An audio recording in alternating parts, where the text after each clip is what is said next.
अच्छा रिश्ता क्या होता है? सब कुछ होता है। गुरुदेव ने एक बड़ा प्यारा शब्द कहा इसके लिए, कहा कि गृहस्थ एक तपोवन है। पहले अरेंज मैरिज होती थी तो दो परिवार मिलते थे, संस्कारों की भी शादी हो जाती थी। लेकिन आज जो लव मैरिज हो रही है ये बहुत लंबी क्यों नहीं टिकती?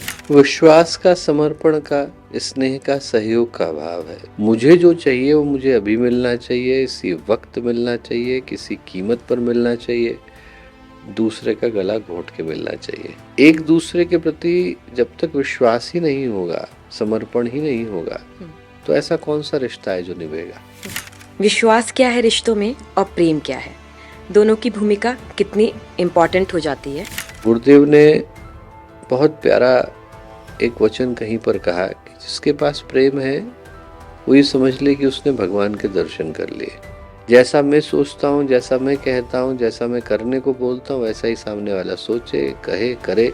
जिनसे मैं कहूँ उनसे मिले, जिनसे मैं नहीं कहूँ उनसे नहीं मिले। ये बंधन बहुत आ गए हैं, ये रेस्ट्रिक्शंस।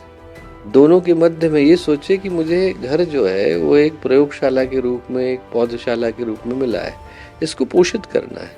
अब जो 7 फेरे हैं ना, उन्हें 7 मिनट भी नहीं लगते हैं टूटते हुए, इतना ईगो फाइट हो जाता है।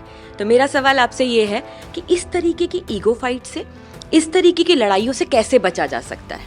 जहाँ पर हमें लगता है कि हमारा बोलना परिवार के सुख शांति के लिए अनिवार्य है तो बोला जाए, पर बोलते समय में ध्यान रखा जाए कि शब्द जो है वो तर्कस में से निकले तीर की तरह से होता है, छूट गए तो वापस लौटाए नहीं जा सकते। तो बोलते समय में मन को संतुलित और संयमित रख के ही बोला जाए। पैसे को कितना अपने जीवन में महत्व देना चाहिए और रिश्तों को कैसे उससे ऊपर रखना चाहिए? पैसा मिला और हम मुस्कुराहटें भूल गए तो जो मिला है वो किसी मूल्य का नहीं रहेगा। और हम अकेले नहीं हैं दुनिया में जिसको मिला, हमसे पहले भी बहुत हुए जिनको मिला, हमारे बाद भी बहुत होंगे जिनको मिलेगा। कभी कभी ज्यादा कम्युनिकेशन भी लड़ाई का कारण बन जाता है, तो इसे हम संतुलित कैसे करें? ऐसे कुछ फॉर्मूला बता दीजिए। लोगों में अक्सर लड़ाई ज्यादा कम्युनिकेशन से भी हो जाती है। व्यक्ति अच्छा सुनने वाला होना चाहिए, क्योंकि संस्कृत में एक उक्ति है कि हम बोले उससे पहले हमारी ऊर्जा बोलती है। तो यदि हमारी ऊर्जा तनाव से भरी हुई है तो शब्द मुंह से कुछ भी निकलेंगे, प्रभाव तो ऊर्जा का पड़ेगा। किसी भी रिश्ते की खराबी की शुरुआत कैसे पता चलती है ताकि हम पता कर सके और उसको वहीं पे थाम ले?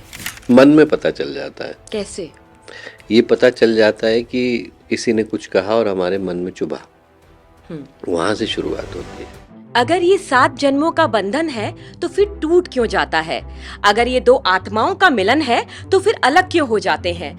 अगर समाज में लड़ते लड़ते हम इतना आगे पहुंच जाते हैं तो एक पार्टनर दूसरे पार्टनर से छूट क्यों जाता है? परिवार की तस्वीर संयुक्त अच्छी लगती है तो हम न्यूक्लियर क्यों हो जाते हैं? यही सवाल है ना जिसमें आप अपनी शादी को, पार्टनरशिप को और अपने रिलेशनशिप मैनेजमेंट को ढूंढ रहे हैं। तो ये पॉडकास्ट आपके लिए है। तो इस पॉडकास्ट को आपको देखना होगा। आने वाले शनिवार को शाम 7 बजे कहां पर देखेंगे आप? शांति कुंज वीडियो पर।